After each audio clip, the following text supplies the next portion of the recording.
Company accounts டாப்பிக்கில் forfeiture of ஷேர்ஸில் if they're issued at ப்ரீமியம்னா என்ன ஜெனரல் என்ட்ரி பார்க்கலாம்.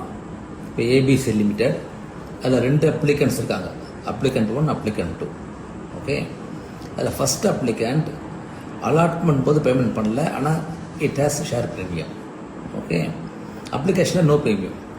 இப்போ செகண்ட் அப்ளிகண்ட் அப்ளிகேஷன் பேமெண்ட் பண்ணியாச்சு, அலாட்மெண்ட் பேமெண்ட் பண்ணுறாரு, அலாட்மெண்ட் கண்டெய்ன்ஸ் ப்ரீமியம். ஓகே, கால் மணி பேமெண்ட் பண்ணல, ஃபர்ஃபிட் பண்ணிட்டாங்க. ஓகேயா, சரி. இப்போ first if premium is not received என்ன ஜெனரல் என்ட்ரி பார்க்கலாம், நாட் ரிசீவ்டு. ஓகேயா, அதாவது இந்த ஃபஸ்ட்டு கேஸில் ஏன்னா அலாட்மெண்ட்டில் ஃபர்ஃபிட் பண்ணாங்க, இந்த பணம் வரல. ஓகே, ஸோ பணம் வராத போது you have to debit the premium back. ஏன்னா நீங்கள் முதல்ல வந்து கால் பண்ணும்போது, அதாவது அலாட்மெண்ட் என்ட்ரியும் போது ப்ரீமியம் கிரெடிட் பண்ணியிருப்பீங்க. So we have to reverse the premium. So share capital account இட்டார் 5+3, share premium 1, then to allotment 3+1, அதாவது including premium, then the forfeiture account whatever is paid.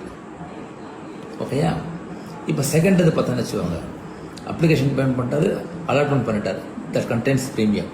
Okay, இப்போ இஃப் ப்ரீமியம் இஸ் ரிசீவ்ட்னா share capital account இட்டார் you have to ignore the premium, only take the normal face value 10.